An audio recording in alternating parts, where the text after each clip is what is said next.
Hello! Welcome po ulit sa kusina ni Kaka, and for today's video, magluluto tayo ng ginisang patola. Nasa dulo po ang complete ingredients. Sa mainit na kawali, naglagay po ako ng konting mantika. At pinagsabi ko na rin pong ilagay ang ating sibuyas at bawang. Lutuin lang po natin ng konti, saka naman po natin ilagay ang ating kamatis. Papakatasin lang po natin ang ating kamatis bago natin ilagay ang ating mackerel in can.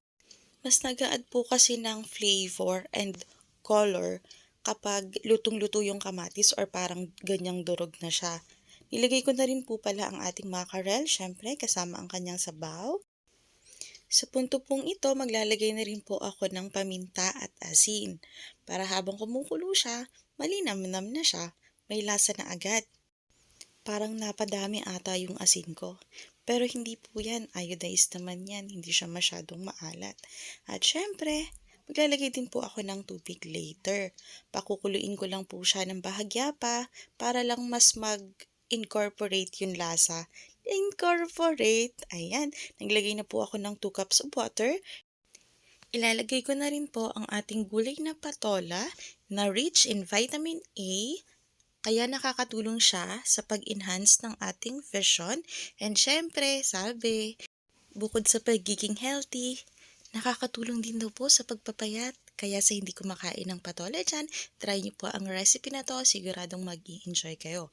At kapag po kumulo na, ilalagay na rin po natin ang ating miswa. Dahil luto na siya at timplado ko na rin, ilalagay ko na po ang ating final touch, ang egg, which is optional.